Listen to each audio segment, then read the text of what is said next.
Tức là Toto là có gym đúng không? Hồi nãy rờ người ta rồi còn hỏi nữa. Confirm lại cho chắc thôi. Thấy sao? Được không? Khá săn chắc. Ngon. Trời ơi, thành công rồi. Lần đầu tiên có người tôi nói tôi săn chắc.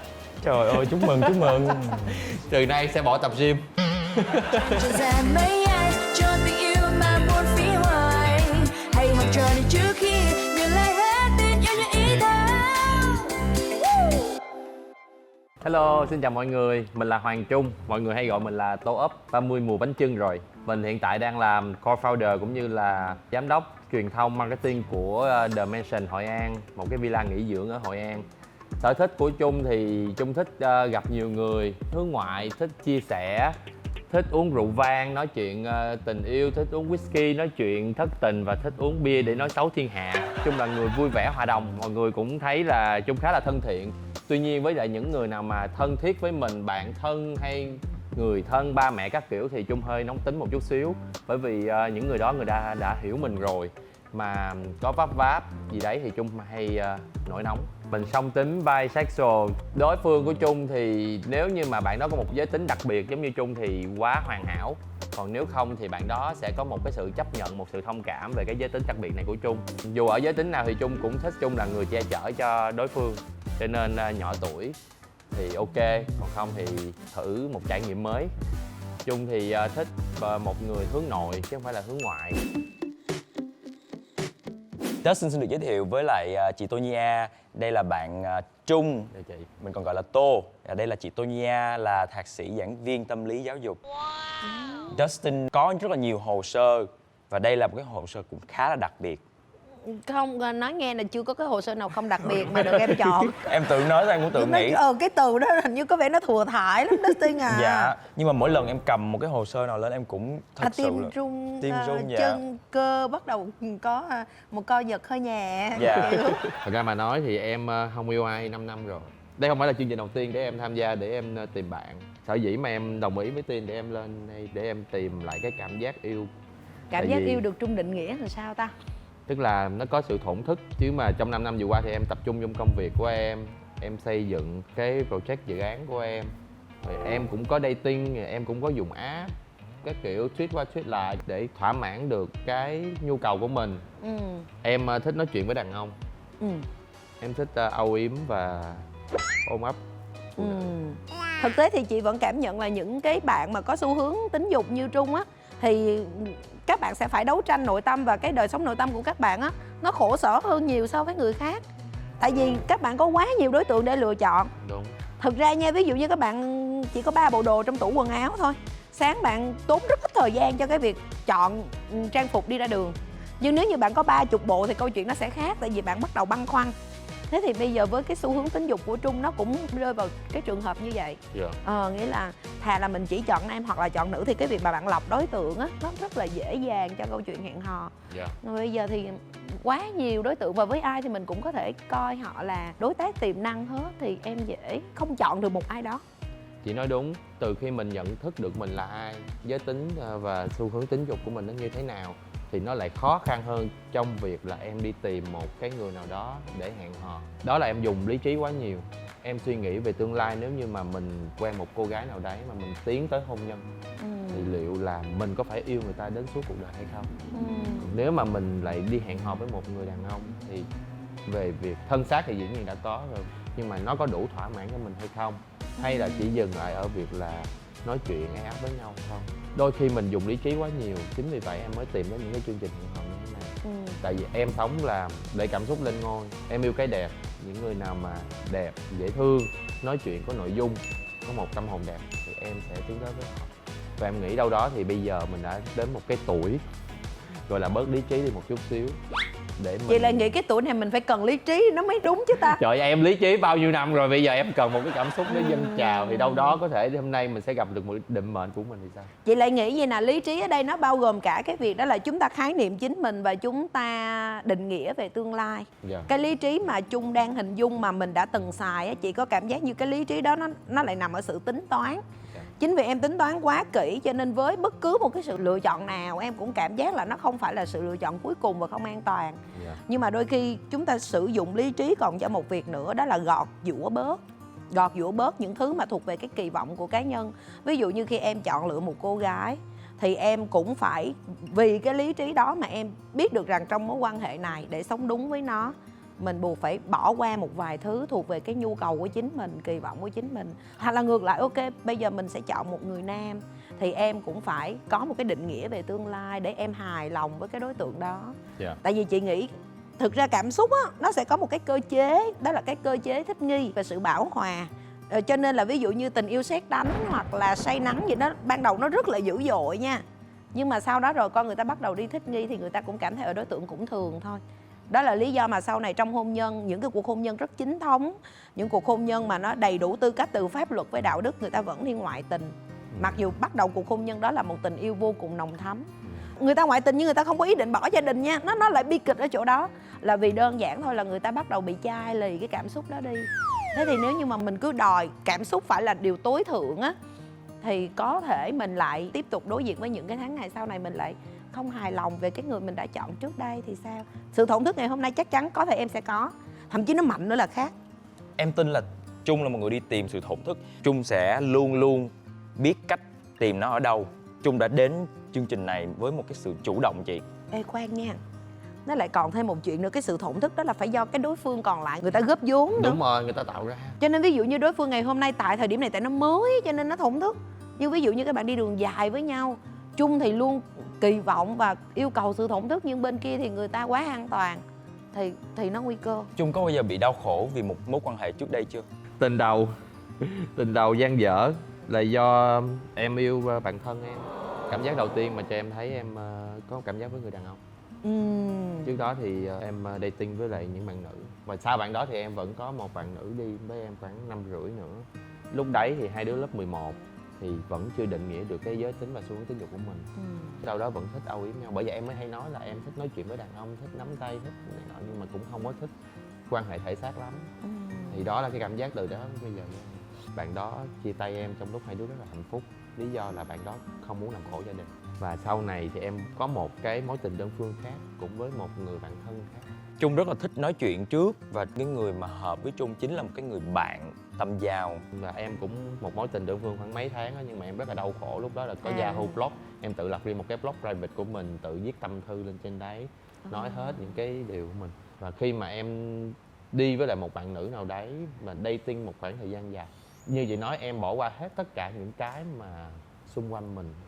Mình có thể là mình có để ý với người đàn ông này, người đó đẹp như thế nào, nhưng mà khi em yêu ai thì cái lòng chung thủy của em thuộc về một người đó, chứ không phải là như những người nói là những người song tính như tụi em là sẽ có nhiều sự lựa chọn. Lăng nhăng các Đi với lại kiểu. phụ nữ thì đi nhìn đàn ông, đi với đàn ông thì nhìn phụ nữ.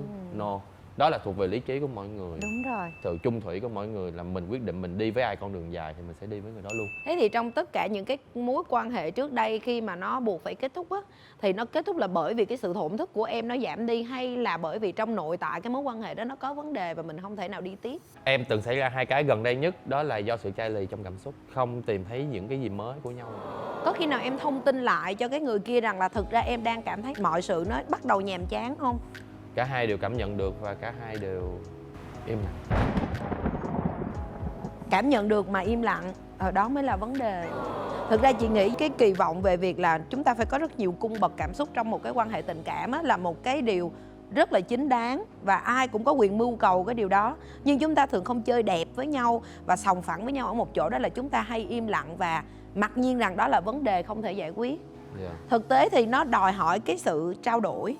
Khi mà tôi cảm thấy rằng có vẻ như dạo này tụi mình chán rồi nha, Đúng. có vẻ như dạo này tụi mình không có cái gì để nó hấp dẫn rồi nha. Thực tế thì chị gọi là một người có trách nhiệm trong tình yêu á, và gọi là tôn trọng người còn lại và cả yêu thương chính mình, phải là cái việc là bày biện nhau ra, bày hết nó lên một cái mâm. Ê, bây giờ xử đi. Tại vì mình không thể tự gầy dựng cảm xúc được. Cảm xúc với một ai đó phải do cái người bên kia cùng với mình tạo ra. Nhưng mà chúng ta thường im lặng, và chính cái sự im lặng đó các bạn mặc định luôn là mối quan hệ này tới đây là hết rồi, không còn gì hấp dẫn nữa, và chúng ta dừng lại. Điều đó nó làm cho chúng ta luôn phải chịu dang dở trong rất là nhiều mối quan hệ. Mà tuổi đời thì nó càng ngày nó càng chất chồng lên. Chị nói đúng, ban đầu em có nói là em là một người dễ nóng tính. những người càng thân với em càng nóng tính với họ, bởi vì em hiểu là họ sẽ hiểu em muốn gì, họ hiểu em cần gì. Nhưng thực ra họ có hiểu không cần em? nó. Cái đó là em nghĩ thôi nha, em tưởng thôi nha. Nhưng kết quả cho thấy là em đã hiểu sai. yeah, cái đó gì Không có chịu hỏi mà là tự mặc định. Bây giờ hỏi là anh em có hiểu không, có cảm thấy có cái gì không ổn không, có chán mình không, có chán tôi không? Nhìn đủ biết rồi nên cũng không cần phải nói thành lời nhé. Có khi nào Trung cũng sợ người ta nói rằng có chán và Trung cảm thấy điều đó là cái điều làm Trung bị mặc cảm không? Có bây giờ Trung hỏi thẳng và được câu trả lời thẳng chưa? Ban đầu thì có nói với nhau, thì có đưa ra được cái giải pháp. Giải pháp thì cũng được tới một cái cũng khoảng. mang tính tạm thời, đúng rồi. Rồi sau đó thì nhìn nhau thì Với câu chuyện của Trung ngày hôm nay á, là chị chợt nhớ đến một cái chuyện mà chị rất là hay chia sẻ với sinh viên của chị, đó là yêu phải biết sáng tạo. Trong công việc là bạn phải sáng tạo đi, bạn muốn trở thành một nhân lực chất lượng bạn phải sáng tạo, bạn là nhưng riêng tình yêu mọi người quên cái chuyện này hay sao?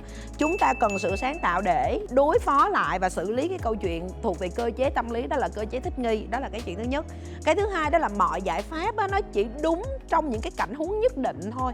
Ví dụ như Trung đã từng làm điều đó, Trung thấy rằng là bây giờ thực hiện cái giải pháp, nhưng giải pháp đó khoảng 1 tháng, 2 tháng thì nó lại tiếp tục gặp cái cơ chế thích nghi chứ. Nhưng có vẻ như mình lại nghĩ là tôi đã từng có giải pháp rồi đó, nhưng mà giải pháp xong rồi cũng thôi. Thì điều đó có nghĩa là bây giờ mình phải đổi bằng một giải pháp mới, nhưng các bạn lại cho rằng việc tìm giải pháp là việc không cần thiết nữa. Đó mới là vấn đề. yeah. Với ngày hôm nay, với cái lần này thì chị nghĩ rằng là nó có một điều mà có vẻ như là Trung phải vận hành nó như cái công việc của em vậy đó. Mình phải luôn luôn đi tìm một giải pháp mới cho một mối quan hệ cũ, để từ đó chúng ta có lại những cái sự thổn thức mới. Yeah. Theo Dustin thì Trung là một người làm trong lĩnh vực sáng tạo. Wow, Dạ. trời, giống như vừa mới tát vô mặt chị luôn vậy đó. Không, tát mặt em á, em phợp. Sao vậy chị? Em chưa nói gì mà. Tại vì chị cứ nghĩ Chị là nói công là việc của sáng bạn tạo ấy rất là trong tình formal, rất là Chị 8 thấy- tiếng đi 8 tiếng về kiểu vậy. Chị thấy bộ đồ bạn ấy mặc trên người không? Không em ơi, nhiều khi hình thức với nội dung nó đâu có thống nhất đâu. Không đâu chị. Đó là cách mà họ Thông báo nói với bên ngoài đúng phải không? rồi. Ê, tôi sáng tạo nha. đúng. Và chị chưa nhìn thấy The Mansion Hội An. Thôi đừng nói càng tát vô mặt ảnh. Nãy giờ. Ôi. Đối với Dustin thì ngay từ cái chuyện mà Trung nói là Trung có đặt ra những cái vấn đề đối với người kia là mình có chán gì đó thì ok, nhưng mà chưa đi sâu hơn. Thì Dustin chỉ có một câu nhỏ nhỏ là kinh nghiệm đối với người yêu. Dustin nói là vậy nè: hãy coi trong mối quan hệ này nó có 3 người để quan tâm: bản thân mình, người đối diện và cái mối quan hệ này chính là một người Chúng khác. ta. Dành nó ngang nhau, phân đều nó nhau. Chúc Trung sẽ duy trì cái mối quan hệ này, hoặc là đến với cái mối quan hệ này bằng một trái tim nóng và một cái đầu lạnh. Trái tim nóng đó giữ cho bạn luôn thổn thức, giữ cho bạn sự cuồng nhiệt, sự đam mê, sự bất chấp, không phán xét. Nhưng cái đầu lạnh nó sẽ dằn kéo lại. Mình là Hồng Ánh, nickname của mình là Jojo. Năm nay mình 23 tuổi, hiện đang làm công việc là nhân viên tư vấn tài chính tín dụng. Tính cách của mình á, thì là một cái người khá là hướng nội, nhưng mà vì tính chất công việc của mình phải giao tiếp nhiều nên là mình phải trở thành một cái con người khác của mình, là một cái người thiên về xu hướng nói nhiều. Trước giờ chuyện tình cảm của mình á, thì nó hơi bấp bênh một xíu. Mình không có phải là cái tiếp người mà ngồi im để chờ tình yêu tới. Mình có đi tìm kiếm, nhưng mà sau những cuộc tìm kiếm đó thì mình lại nghĩ ra thôi cứ ngồi đó đi, tình yêu sẽ tới. Cái sở thích của mình á, mình rất là thích nghe nhạc. Đặc biệt á, là mình thích cái dòng nhạc mà rock, punk pop. Nên là nhiều khi mọi người nhìn bề ngoài á, có thể không đoán được cái đó là sở thích của mình. Mình thì mình thích những bạn có cá tính năng động. Cái độ tuổi mình tìm kiếm là dao động trong khoảng từ tầm tuổi mình cho đến dưới 30. Mình tìm kiếm cả hai giới, nam và nữ. Có chút xíu là mình đã từng trải qua cái mối tình với một bạn nữ, nên cái vấn đề đó rất là bình thường với mình. Với cái công việc của một nhân viên tư vấn tín dụng tài chính, rồi cái thứ hai là bản thân mình cũng đã từng có trải nghiệm như vậy, thì thực tế cái vốn liếng về mối quan hệ của em á, chị nghĩ là nó đủ để em không cần phải tìm đến Love is Blind. Như vậy thì cái lý do mà mình có mặt ở đây là gì? Mặc dù em có trải nghiệm nhưng mà em nghĩ là nó vẫn chưa có đủ. Tại vì mọi thứ thì em vẫn trải nghiệm một ít thôi. Nó không có đi sâu nhiều quá, với lại là kinh nghiệm yêu của em không có nhiều á. Em ơi, ai cũng vậy thôi. Em đừng nhìn qua một đứa khác để rồi tự khái quát là kinh nghiệm của nó nhiều quá, mình sợ quá. Không có. Với tình yêu, hình như tất cả chúng ta đều tinh khôi với từng con người. Dạ đúng. Có nghĩa là thực ra mình yêu bao nhiêu người đi chăng nữa, mà nếu như mình gặp thêm một người mới á, cũng đừng có cố gắng ráp họ vô một cái khung nào đó mà mình đã từng gặp cái khung đó trong quá khứ. Cái điều mà làm em luôn cảm thấy không hài lòng về chính mình, để những cái mối tình trước đó mình chỉ có một chút thôi á, thì là cái điều gì? Cái điều gì làm cho em cảm thấy là mình có vẻ như cái vấn đề của mình nó đã tạo ra cái chuyện dừng lại quá sớm như vậy? Em nghĩ là vấn đề lớn nhất của em là em suy nghĩ quá nhiều và con người của em nó khá là nhút nhát á. Suy nghĩ quá nhiều. Bạn chia sẻ bạn là người hướng nội chị ạ. Thì công đúng việc- rồi, thì mấy đứa hướng nội thì thường nó suy nghĩ rất nhiều, mà rất nhiều mà lại nhát. Hiểu không? Hiểu cái Thì hiểu là cái kiếm một người che chở đó, kiếm một người kể chủ động hơn, người hướng ngoại hơn, đúng không? Chị chưa tin lắm vào sự hướng nội của bạn ấy, vì những kết quả gì trong cuộc đời mà em tự nhận mình là một người hướng nội? Trong cái mối quan hệ đó, khi mà em đang ở cái ngưỡng là chúng ta phải official đi đó, nhưng mà cả bạn đó và em thì nghĩ đó là ok, thì nếu được thì mình sẽ chủ động, nhưng mà em nghĩ thôi nhưng em không làm. Tất cả chúng ta đều dừng lại có đoạn nghỉ. Rồi sao nữa? Rồi bạn kia cũng không làm luôn. Sau đó thì chắc là em cảm nhận được là bạn đó cảm thấy chán, với lại không có thích cái đó của em. Kiểu như là bạn đấy Khi mà tất cả mọi thứ là bạn đó đều chủ động hết, còn em thì cứ là người đón nhận thôi. chắc như vậy mà dừng lại như vậy thì em có nghĩ là mình cần phải thay đổi một chút không? Em nghĩ là em sẽ thay đổi nhưng mà chắc phải từ từ. Thiệt ra nha, trong tình yêu gánh tim nó cũng mệt lắm. Mình phải gánh vác luôn cái phần của cái đứa còn lại. Là trường hợp của Jojo nè. Nhưng mà người ta nói với em là người ta mệt, hay em tự cảm giác về điều đó? Em tự cảm giác. Ở cái thiệt lúc chúng ta luôn tự nhắc mình về những gì mình nghĩ. Lần này em kỳ vọng tìm được một người hướng nội giống mình, hay lại tiếp tục là một người hướng ngoại? Một người hướng nội. Tại vì Sao? như vậy sẽ dễ đồng cảm với em hơn. Em vẫn sẽ thay đổi và em cần một cái người đó để em có thể thay đổi. Em có một cái ý định nào đó về một mối quan hệ đi lâu dài, gọi là một mối quan hệ keo sơn đó, chính thức không? Em từng nghĩ nhưng mà chưa. Tại sao chị lại hỏi Jojo điều này? Tại vì á là một, có thể cái mối quan hệ đó nó là mối quan hệ mà chúng ta gieo nó ngay từ Love is Blind ngày hôm nay. Cũng có thể là một mối quan hệ khác, và sự gặp gỡ của em với đối tượng trong cái chương trình này nó cũng chỉ là một trải nghiệm thôi. Tuy nhiên chị muốn em nhớ một chút về điều này, đó là câu chuyện về hướng nội và hướng ngoại. Thực ra cái kỳ vọng là mình tìm một đứa hướng nội để bạn ấy hiểu cho mình và cảm thông cho mình, nó không sai. Nó thỏa mãn cái yêu cầu về cái việc là tôi cần cảm thấy được an toàn và thông hiểu của Jojo. Nhưng mà em biết không, nếu như hai đứa mà một màu với nhau á thì nguy hiểm lắm. Cái nguy hiểm đó ở chỗ là có thể cả hai bạn đều cảm thấy rất là mệt nhọc. Nhưng nếu như tiếp tục một người hướng ngoại thì chị hiểu rằng là em cũng lại có cảm giác lo sợ là biết đâu cái sai lầm cũ nó lặp lại thì sao.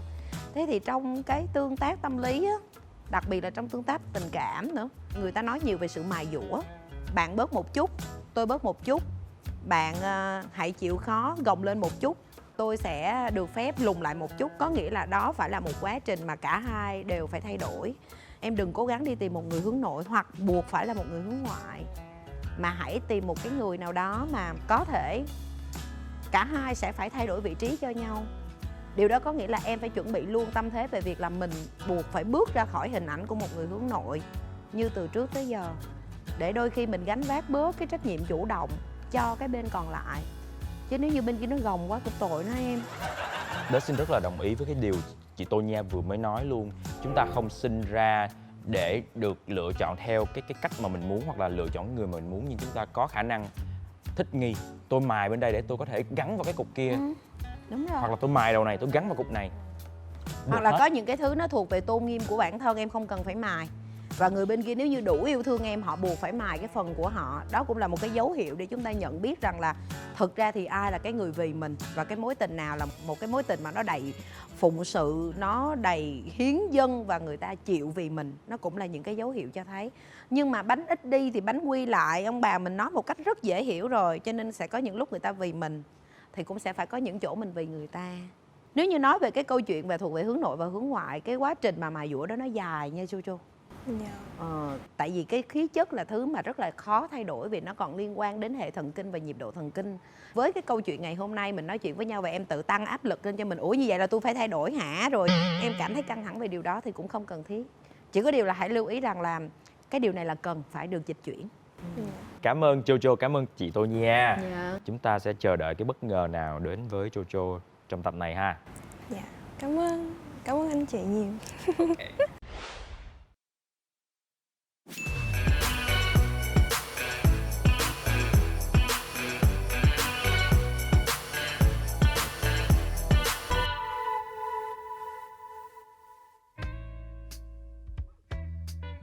Cheers. Cheers.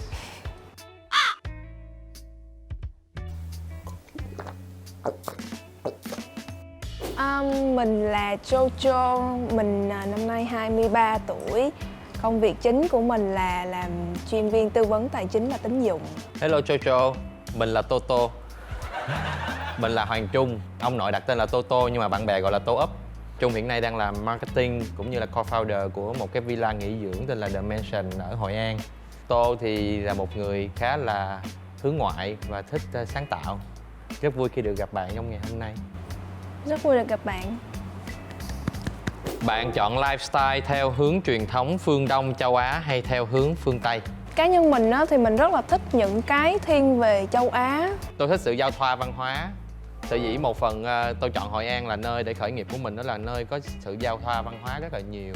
Nhật có, Trung Hoa có, Việt có, phương Tây cũng có, vân vân, thì nó nằm ở trong Hội An, các văn hóa nó giao thoa. Nếu nói về một người phụ nữ thì tôi prefer một bạn truyền thống, Á Đông một chút xíu, tóc dài không phải là tóc ngắn, không có nên xăm mình hay là mặc đồ quá cá tính. Về việc ăn nói, cởi mở, đi đứng nói chuyện thì sẽ theo phương Tây nhiều hơn. Bạn có nghĩ là như vậy là mình đòi hỏi quá nhiều không? Nó không phải là sự đòi hỏi, mình chưa có nói là mình sẽ chọn một cái người nào đó mà kiểu theo một cái khuôn khổ đó, nhưng mà mình thích ngắm nhìn, mình thích nói chuyện, mình thích ăn uống với lại một số bạn mà có một cái phong cách đi như thế. Cá nhân mình á, thì mình thích một cái chàng trai thiên về truyền thống nhiều hơn. Khi mà một người đàn ông á, cảm thấy con người mình hướng về gia đình, yêu bố mẹ thì trong lòng của họ khá là ấm áp. Đàn ông mà ở phương nào thì họ cũng yêu gia đình mình cả. Phương Đông á thì họ có một tính gia trưởng nhất định. Thì cái tính đó thì tôi không có thích. Tôi chọn người đàn ông phương Tây, người phụ nữ của phương Tây, tức là cả hai đều bình đẳng với nhau và có mọi mâu thuẫn gì đó thì đặt lên bàn để nói chuyện với nhau hết. Cá nhân mình cũng là cái người mà quan trọng cái việc bình đẳng trong cuộc sống, bình đẳng trong tài chính, bình đẳng trong công việc, cũng như là bình đẳng trong suy nghĩ. Chắc là tụi mình giống nhau rồi đó. Yeah, giống nhau vậy, uống thêm shot nha. Joe uống được nhiều không? Nếu mà tính theo tiểu lượng của một người mà uống nhiều á thì cho tầm 70%. 70%. Trời ơi. Cheers. Ủa, tôi chưa cầm ly nữa đó. Cheers. Cheers. Về đồ ăn của phương Tây và phương Đông thì sao? Joe là một người rất là thích nấu ăn, đặc biệt là những cái món châu Á, món Việt Nam. Đồ Tây á, thì Joe cũng biết về món cơ bản thôi, nhưng mà Joe rất là thích nấu cho người khác ăn và được người khác thưởng thức, như là đưa ra cái nhận xét với mình. Nhưng mà Joe bị lười dọn dẹp và lười mua sắm. Joe làm bánh xèo rất là ngon. Joe hay nấu cho bố mẹ ăn lắm. Bố mẹ thì khen cái món này là Joe làm khéo tay nhất. Tôi lớn lên từ vòng tay của bà ngoại, cho nên ngoại nấu ăn cho tôi cũng khá là nhiều. Tôi nhớ là lúc mà tôi đi học Úc 2 năm á, mọi người nói là du học thì sẽ ăn món Tây nhiều hơn và mình cảm thấy như là mình thích món Tây nhiều hơn, nhưng mà không phải.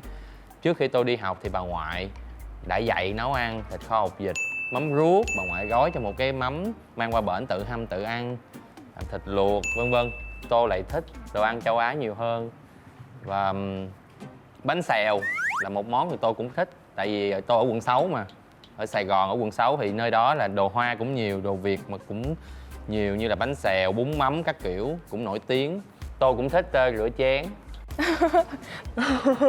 Đó là vấn đề quan trọng cần phải nói đầu tiên. Tại vì mình nấu ăn không giỏi cho nên mình phải rửa rau, vo gạo. Nói chung là làm tất cả các nguyên vật liệu sẵn sàng để cho một người nào đó người ta nấu. Sau đó rồi tôi sẵn sàng tôi sẽ dọn dẹp để người đó relax xem tivi các kiểu. Relax xem TV các kiểu.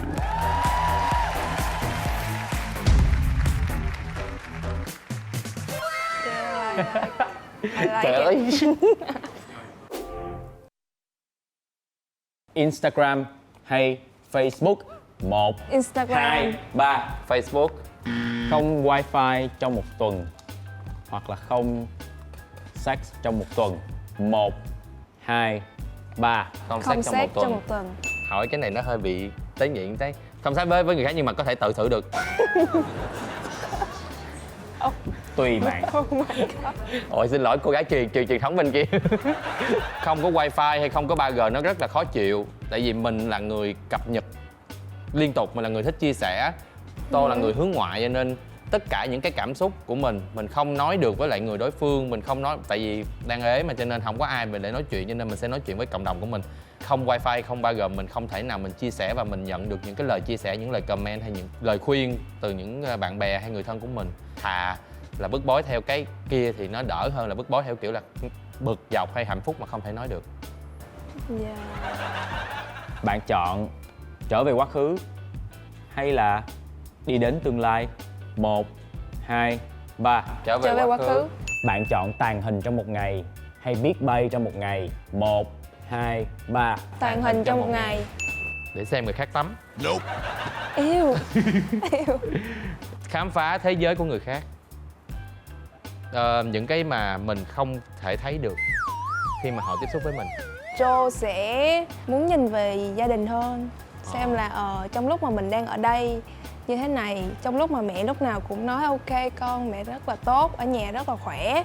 Joe nghĩ là người lớn á, hay có cái gọi là khiến cho mình yên tâm á, nên là hay nói xạo với mình là vẫn khỏe, vẫn tốt. Nhưng mà khi mà mình biết được những cái đằng sau đó á, thì nó không có tốt như vậy. Chúc mừng các bạn. Chúc các bạn đã thắng game này. Yeah. Các bạn sẽ được phần quà nếu mà muốn ăn mừng bằng một shot thì tự nhiên. Ok, ăn mừng đi. Cheers. Vô. Vô.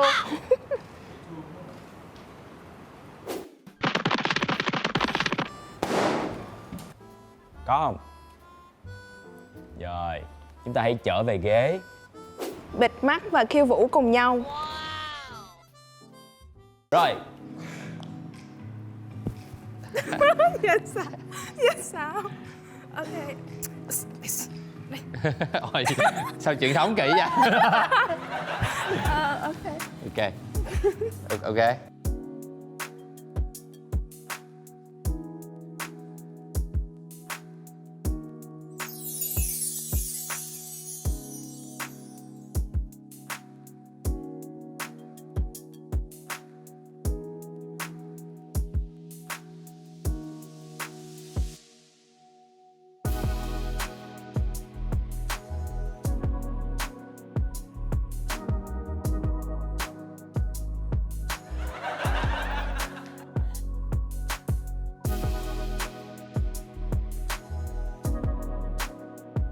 Bạn có một cái mùi dễ thương. Chắc là cái mẫu người đàn ông tươm tất. Trung thì Trung để ý tay của bạn hơi lạnh đấy. Cái bàn tay nó, cái độ dài và cái độ thon của nó giống với lại người yêu cũ. Có buồn không? Có. Mình có bị một vài cái chuyện mà nó lại liên quan tới cái người yêu cũ á. Nó không có được tốt lắm. Nhưng mà mình có một cái ác cảm nhỏ với lại những cái người yêu cũ. Không, thật ra chấm dứt cũng lâu lắm rồi. Giờ người ta có chồng, có 2 con rồi nên đâu đó cũng xong hết rồi. Tôi là người hướng về quá khứ cho nên những cái gì mà về kỷ niệm hay những gì về hình thái có thể nắm bóp xoa được thì đâu mùi nữa thì mình có thể nhớ. Nếu được chọn một loại siêu năng lực, bạn sẽ chọn loại siêu năng lực gì? Em nghĩ là em sẽ muốn có cái siêu năng lực gọi là điều khiển người khác. Trong cái cuộc sống á, nhiều khi là mình có bị bức bối một số cái vấn đề về bạn bè, đồng nghiệp hoặc là người thân á. Những cái lúc đó á, thì mình kiểu giống như là bị stress. Cái tính của mình chắc là hơi bảo thủ một xíu, nên là mình muốn là những cái lúc đó thì người đó phải là theo cái ý của mình. Hơi căng. Cái này thì cũng không đồng quan điểm lắm. Với tôi á, thì nếu như mà muốn thuyết phục được người khác, cái quan điểm của mình phải mạnh hơn họ. Mình phải thuyết phục được họ là đi theo hướng này là đúng. Mình chứng minh bằng nhiều cách khác nhau để cho họ biết là họ bị thuyết phục bởi là điều này là đúng và họ nghe theo mình. Tuy nhiên thì tôi vẫn tôn trọng cái quan điểm này, không có phản bác. Đôi khi mình cũng phải như vậy. Cũng như sếp phải không? Mình biết chắc chắn là cái này nó sẽ là như thế này, nó ra kết quả như thế này, nhưng mà sếp thì đôi khi không có sâu sát vào công việc hay vào thị trường thì họ không có hiểu được, và họ luôn đưa ra những cái thử thách, những cái câu hỏi này đó cho mình không thể nào mà mình thực hiện được, thì lúc đó mình cảm giác như muốn điều khiển suy nghĩ của họ. Nếu mà tôi á mà có siêu năng lực á thì tôi muốn tôi là sống lâu 100 tuổi. Tại vì tôi là người sợ chết, tôi là người hay tiếc nuối. Cuộc sống này nó quá đẹp, có quá nhiều thử thách, nó có quá nhiều người để gặp, nhiều mối quan hệ để mình cần xây dựng. Thì nếu như mà một ngày đó mình mất đi thì mình không thể được tận hưởng được những cái tốt đẹp đấy. Ở trong Joe á, Châu nghĩ là có một cái sự gọi là ích kỷ á. Khi mà Joe yêu một cái người đó thì Joe muốn người đó là của riêng Joe thôi. Ví dụ như là bạn Tô sống lâu quá mà đến lúc mà Joe mất đi thì ai biết được là sau khi mà Joe mất đi thì Tô sẽ có người nào nữa. Sau đó thì Tô sẽ trải nghiệm được những cái gì nữa mà không có Joe. Nên là Joe muốn điều khiển Tô là sẽ ngưng lại cái chuyện mà nói chung là khi nào mà Joe mất á, thì Tô cũng mất theo luôn. Trời ơi. Tôi có nhiều mối quan hệ. Tôi là người hướng ngoại. Thì Joe có nghĩ là Joe sẽ dùng siêu năng lực đó để điều khiển Tô cắt đứt hay tất cả các mối quan hệ và chỉ là với gia đình và với Joe không? Trong hiện tại thì không. Nếu mà mình làm như vậy á thì chưa chắc gì người ta đã ở bên cạnh mình ta cảm thấy vui. Cuộc sống của một con người á đâu phải là chỉ có tình yêu không đâu, mà có thể là bạn bè, đồng nghiệp, những cái người đó có thể mang lại niềm vui cho mình. Đồng quan điểm. Vô một cái nha. Ok. Lên 60% chưa? 70% là nghỉ đúng không? Dạ. 1 2 2 3. 3. Cheers. Bây giờ là trò chơi trí lực sánh đôi. Và nếu như mà Jojo trả lời đúng 10 câu trong vòng 1 phút 30 giây mà Toto vẫn còn xách thẳng tay thì các bạn thắng. Bắt đầu. Cháo lòng, cháo bò, cháo cá, cháo gà, đâu là loại cháo mà thị nở nấu cho Chí Phèo ăn? Cháo hành. Đúng 1 câu. Thị nở nấu tô cháo hành có bỏ thêm tiêu hột hay tiêu xay? Không bỏ gì hết. 2 câu. Tại sao siêu nhân là con gái nhưng vẫn gọi là 5 anh em siêu nhân mà không phải là 5 chị em siêu nhân? Không biết. Tên thân mật của ca sĩ Lam Trường là anh Hai, ca sĩ Cẩm Ly là chị Tư, vậy ca sĩ Đan Trường là anh Ba Khía, đúng hay sai? Sai. Vậy tên của anh Đan Trường là gì? Anh Bo. Chính xác. 3 câu. Ba của Tèo gọi mẹ của Tí là em dâu, vậy ba của Tí gọi ba của Tèo là gì? Anh rể. Sai, gọi là anh trai. Cũng gia đình trên, Tí là gì của Tèo? Em trai. Sai, Em ruột. em họ của Tèo. Mẹ của Tí năm nay 31 tuổi, Tí bé bằng 1/3 tuổi mẹ của Tí sau 5 năm nữa. Hỏi bây giờ thì Tí bao nhiêu tuổi? Tí 11 tuổi. Sai, 7 tuổi. Làm thế nào để một tay che kín bầu trời? Đưa tay lên trước mặt. Chính xác. Câu hát yêu hay không yêu hay yêu nói một lời là của bài hát nào? Mùa yêu Bích Phương. Chính xác. Con gì không bao giờ ngã? Con lật đật. Chính xác. Quả khế có mấy muối? 5 muối. Chính xác. Yes. Quả sầu riêng có mấy muối? Nhiều muối. Đúng. Con người có muối nào? Có muối bụng, muối cơ. Chính xác. Trong truyện Doraemon, em gái của cha En tên gì? Chai cô. Đuôi của Doraemon trong phim hoạt hình có màu gì? Màu đỏ. Chính xác. Các bạn đã chính xác hơn 10 câu rồi. Chúc mừng các bạn. Cheers.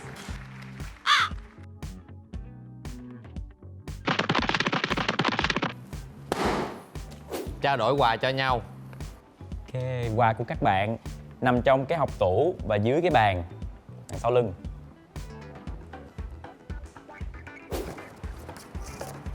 Wow. Oh, so sweet. Hello, let's be a good friend first. giữ đồ giùm nha, ký tên Tô. Dễ thương quá, cảm ơn nhiều. Tôi là người xề xòa, đi đâu thì quên đấy, cho nên tôi tặng cái túi này. Tôi mong là đi đâu thì nhớ giữ giùm điện thoại, chìa khóa nhà, tiền bóp các kiểu giùm. Cho nên PS là nhớ giữ đồ giùm nha, là vậy á. Mà có một cái chú ý nha, Joe bị kỵ màu vàng lắm á. Kỵ màu vàng lắm á. Nope. Nhưng mà cái túi dễ thương quá à, cảm ơn nhiều. Nói thật với Joe là tôi ngồi ở đây, nhưng mà lúc mà Joe bước ra tôi không biết là một người nam hay một người nữ sẽ bước ra. Cho nên cái túi này nếu mà tặng cho nam thì nó khá là nữ, nhưng tặng cho nữ thì nó khá là nam. Joe không thích, nhưng mà qua cách nói chuyện như vậy thì tôi nghĩ là có vẻ như hợp với lại tính cách của Joe, khá là mạnh mẽ đấy. Còn Joe ghi cho tôi là what will be, but you are my destiny. Trời ơi, lâu rồi mới có người viết cho tôi những cái lời này đó trời. Mà thêm cái 3 ngôi sao nữa chứ. Tặng một cái đĩa Green Day. Joe cũng như Tô, Joe không có biết được là cái đối phương của mình là nam hay nữ. Cái đĩa Green Day á, là một trong những cái đĩa mà Joe thích nhất ở nhà. Joe có một cái thói quen là sưu tầm đĩa. Cái đĩa Green Day này là đĩa gốc. Joe có thể là năn nỉ một người anh rất là lâu lắm thì Joe mới có được cái đĩa này. Nên là Joe nghĩ là khi mà Joe gặp Tô á thì sau này có thể không biết như thế nào, nhưng mà cuộc sống này mình chỉ gặp nhau một lần, mình sống một lần thôi, nên là Joe muốn gửi cho Tô giữ cái gọi là kỷ niệm của mình á. Trời ơi.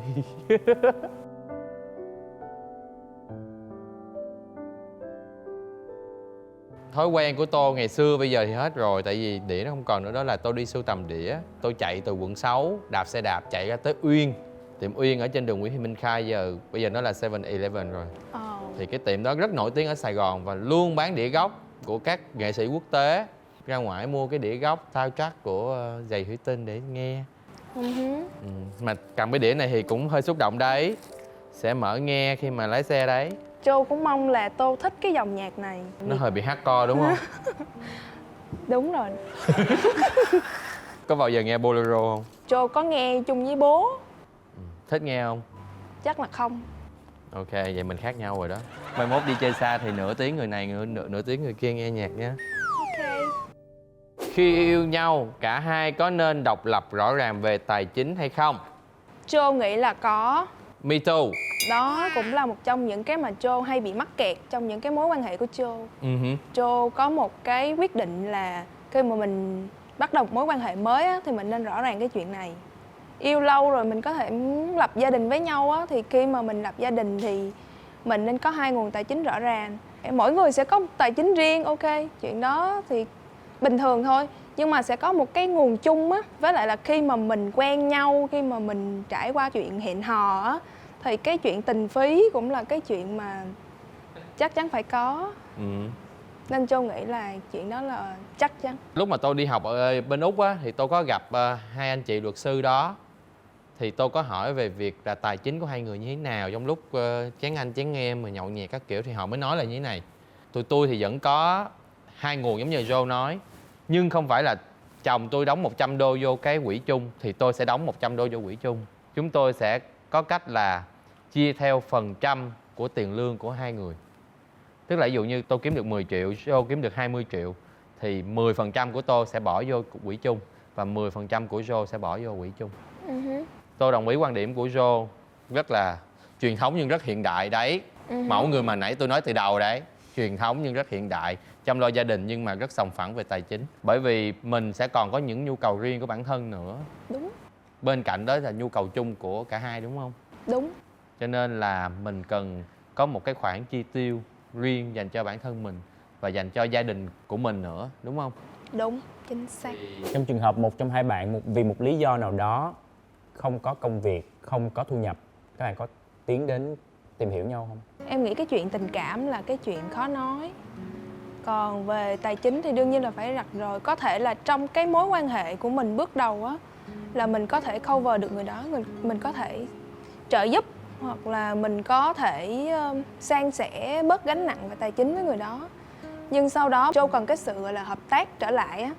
Khi mà mình đã có một nguồn tài chính rõ ràng rồi thì sau đó làm những cái chia sẻ sòng phẳng lại với nhau, cái chuyện đó là không thành vấn đề.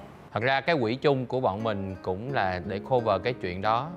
Tức là cái chuyện một trong hai mà phải thất nghiệp, hay thậm chí mà cái quỹ chung nó càng nhiều thì cả hai càng thất nghiệp hay như thế nào, nó sẽ cover một phần. Nhưng cái Tô kỳ vọng ở người mà bị thất nghiệp đó chính là cái thái độ của họ không gục ngã. Tức là họ phải đứng dậy để họ tiếp tục làm việc, họ tiếp tục sản sinh ra giá trị và sản sinh ra tài chính để tiếp tục cover một phần cuộc sống của họ cũng như là của cả hai. Tô nghĩ là Tô có thể hít đất được bao nhiêu cái? 30. Tô nghĩ là Tô có thể squat được bao nhiêu cái? Forever. Ok, vậy thì trò chơi của chúng ta sẽ là Tô trong 1 phút. Nếu có thể squat được 15 đi, cõng Jojo ở trên lưng. Hả? Cõng Jojo ở trên lưng. Cõng Jojo ở trên lưng. Jojo ở trên lưng. Oh, really? 1 phút bắt đầu. Rồi bắt đầu vô. 15 cái thôi. 1 2, 3, 4, 5, 6, 7, 8, 9, 10, 11, 12, 13, 14. 15. Cứ phải thêm 5 cái nào. 1, 2. Còn tới 30 giây lần đó má.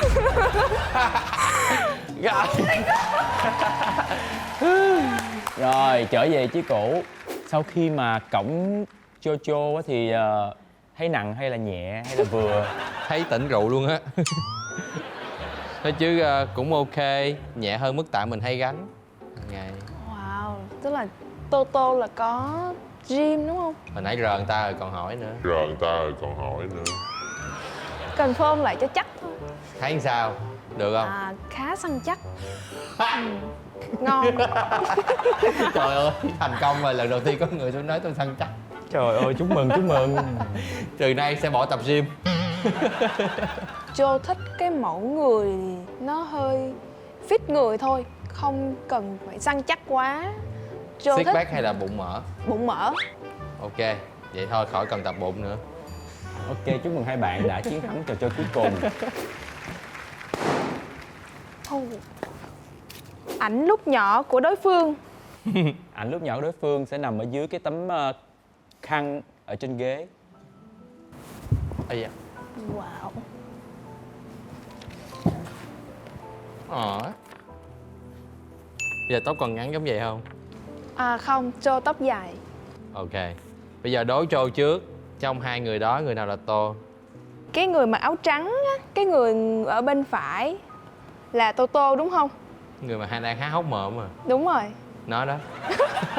Tiếp xúc với Tô nãy giờ á, thì cảm giác Tô là cái người khá là vui tính, hay làm trò.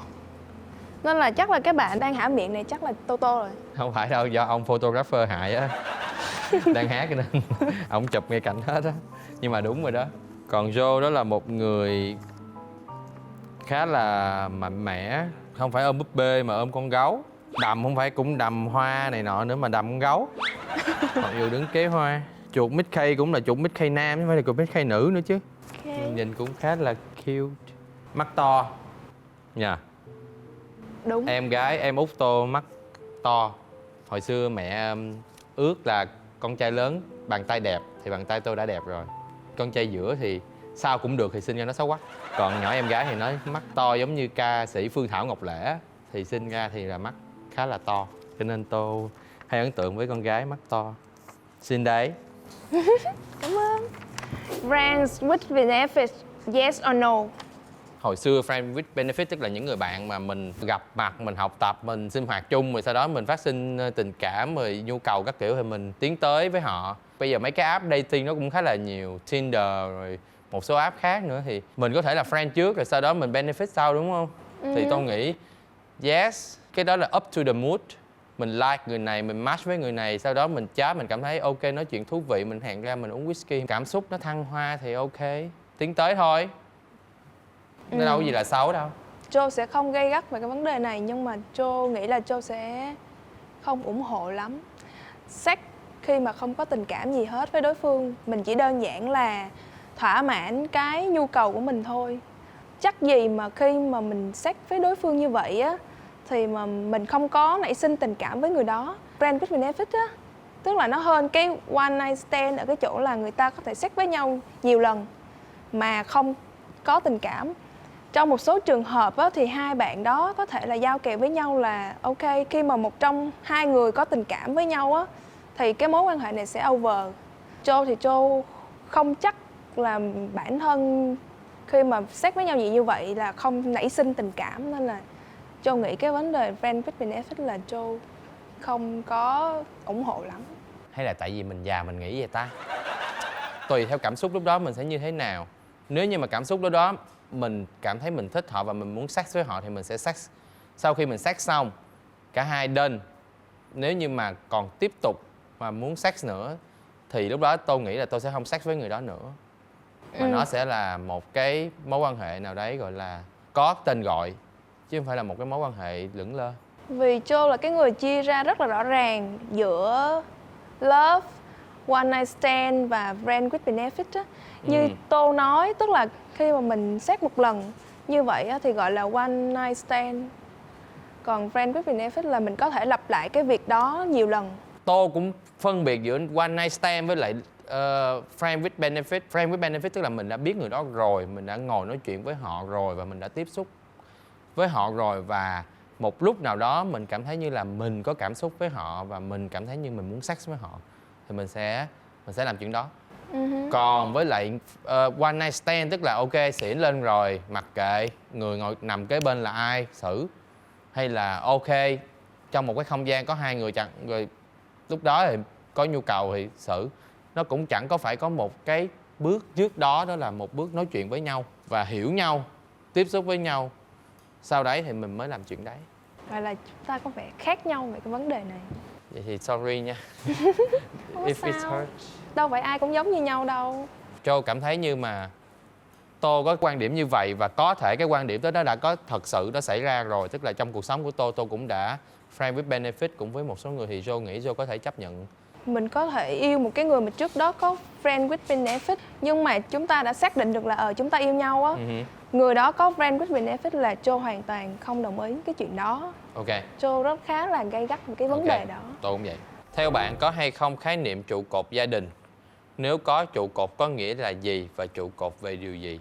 Châu sống trong một cái gia đình gọi là bố mẹ rất là sòng phẳng về cái vấn đề mà tất cả mọi thứ. Bố Châu và mẹ Châu đều là hai cái nguồn là tạo ra tài chính. Cũng như là khi mà Châu muốn xin phép một cái vấn đề gì đó là đều phải thông qua bố và mẹ. Nên là đối với Châu á, cái vấn đề mà trụ cột gia đình á thì nó hơi mông lung một chút xíu. Nên là Châu muốn nghe ý kiến của Tô nhiều hơn á. Trụ cột gia đình ở đây không có nghĩa là trụ cột về tài chính. Với Tô, ba mẹ Tô đều là trụ cột. Ba là trụ cột về tinh thần của cả gia đình. Khi mà gia đình tôi gặp khó khăn về tài chính, gặp khó khăn về kinh tế, ba là người vực dậy cho cả nhà. Mình có thể làm lại từ đầu, mình còn sức, mình còn có thể làm việc được thì cả gia đình cùng tiến tới. Nhưng mẹ là trụ cột về tình cảm, về tình yêu. Tôi nhận ra được điều đó là bởi vì tôi trộm nghe được cái lời khuyên của mẹ cho hai đứa bạn thân của tôi cưới nhau. Thì mẹ nói là đừng nghĩ người đàn ông là trụ cột của gia đình, mà là chính người phụ nữ mới là trụ cột của gia đình. Chiếc thuyền của gia đình, tình yêu của gia đình, hạnh phúc của gia đình, trên chiếc thuyền đó mà lật hay là có thể vượt qua phong ba bão táp, đó chính là người phụ nữ chứ không phải là người đàn ông. Khi người đàn ông bỏ cái lớp áo vest bên ngoài trong công việc ra, về với gia đình thì họ sẽ trở thành một người để bám víu cái trụ cột hạnh phúc của gia đình, mà người phụ nữ đó là người lèo lái. Thì tôi nghĩ cái trụ cột trong gia đình đó sẽ là phụ thuộc vào mỗi thành viên trong gia đình có trách nhiệm như thế nào với lại gia đình của mình. Uống cái đi, khát nước quá. Đếm nha, Tô đếm đi. 1, 2, 3. Cheers. Cheers. Có thể là mình muốn tạo thêm cái không khí, hoặc là nếu trong cái mối quan hệ quá dài đi thì cái vấn đề tình dục của mình và bạn đó nó bị nhàm chán thì mình có thể là có người thứ ba. Nhưng mà chỉ nên dừng ở cái mức là nhu cầu, không nên đi quá, không, chắc chắn là không đi quá giới hạn về tình cảm. Tức là Joe chấp nhận là có người thứ ba chia Joe sẻ. chấp nhận. Phía tôi thì sao? Tôi thì nếu mà friend with benefit đó, nhiều người cũng được hết đó. Nhưng mà đối với lại khi mà đã trong mối quan hệ rồi thì chỉ có 2 người thôi. Nhưng chắc chắn sẽ xảy ra việc đó là cả hai sẽ không tìm tiếng nói chung trong cái quan hệ tình dục sex nữa. Thì mình có thể đồng thuận với nhau là mình có thể đi giải quyết với một người khác ở một nơi khác. Nhưng mình sẽ có một cái rules dành cho cả hai. Thứ nhất an toàn, thứ hai không tiến tới xa hơn, thứ ba là gì, thứ tư là gì, vân vân.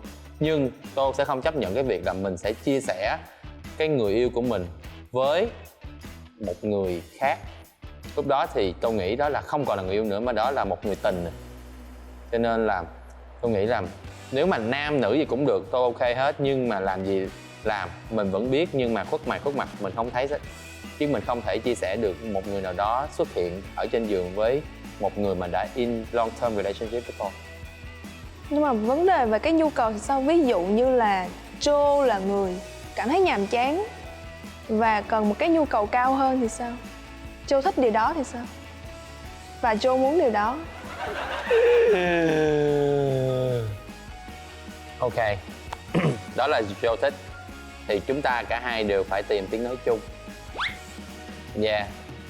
Thì tại vì chưa biết với nhau như thế nào thì có thể bên đây cũng nhìn mặt thì cũng đoán được là cao hay thấp rồi đó. Đó, hồi nhìn mặt biết. Thì lúc đó thì sẽ biết là hay không. Nhưng mà đó là điều Joe thích và đó là điều tôi không thích. Thì chắc chắn chúng ta sẽ tìm một cái điểm chung của cả hai để làm sao nếu mà mình muốn đi dài với lại nhau thì mình sẽ có một cái tiếng nói chung trong đây. Thì bây giờ mình biết trước là Joe thích như vậy, tôi không thích như vậy thì mình sẽ tìm tiếng nói chung sau.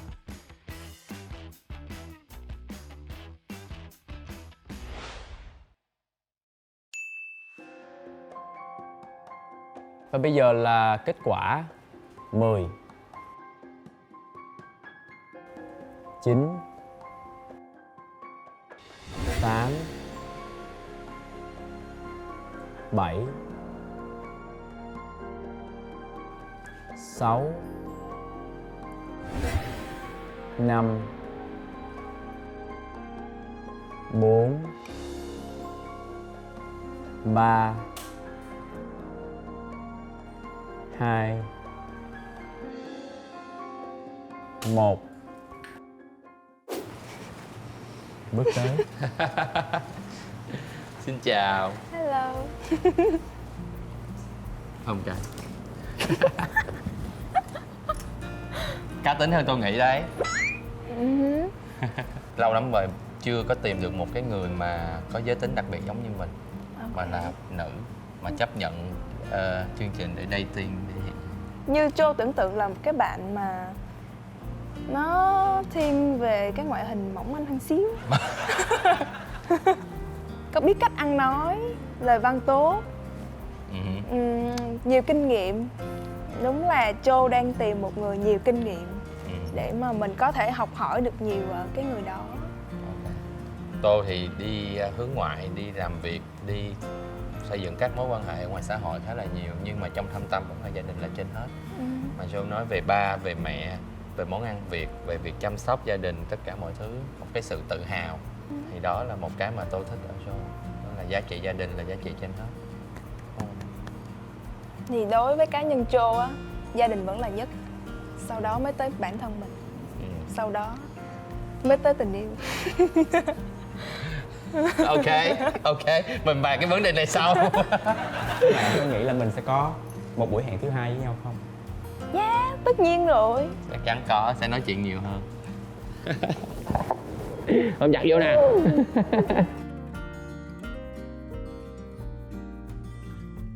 Trời, lâu lắm rồi mới tới người được. Ủa vậy hả? Bao nhiêu năm rồi? Hơn cả năm hả? Hơn cả năm thôi, trời ơi. Vậy là còn gọi là quá sớm, còn tôi hơi trễ đó. Ok, ông thần yêu mang quà đến cho mấy bạn đây. Trời ơi, mà nó sớm mà nó dễ thương. Mấy bạn thiệt sự là làm cho Dustin cảm thấy vỡ tim, xỉu lên xỉu xuống mà quên hết câu hỏi định hỏi gì luôn á. Cảm ơn các bạn rất nhiều vì đã đến, vì đã đăng ký, vì đã chia sẻ những cái quan điểm của bản thân. Và hy vọng là cho dù có chuyện gì xảy ra chăng nữa, các bạn sẽ luôn luôn là những người bạn tốt hoặc là những người yêu của nhau. Không biết nữa nhưng mà Người yêu tốt. người yêu tốt. Như tôi nói đó, just be a good friend first. Dạ. Not brand with benefit, ok. Trời chưa gì, chặn đầu rồi. Đây là phần quà của nhà tài trợ của chương trình, đó là Jose Cuervo Traditional Tequila. Hai bạn có thể quyết định là sẽ share nó như thế nào, uống ở đâu, tùy hai bạn. Ok, và đây là phần quà của Fragile Spine dành riêng cho Jojo, một cái chiếc bra của thương hiệu Fragile Spine. Đây là phần quà của Profile Man dành riêng cho Toto. Yeah. Cute. Và thêm một phần quà nữa, đó chính là mỗi người một cái hộp sô-cô-la của Coibito Handcrafted Chocolate. Wow. Và kèm theo mỗi người có một cái voucher Miyama Đó, cái đó chắc là đi chung rồi đấy. Second Date. Ok. Thank you. Cảm ơn.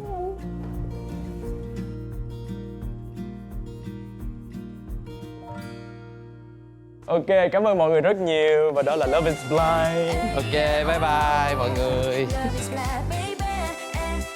Yeah, oh.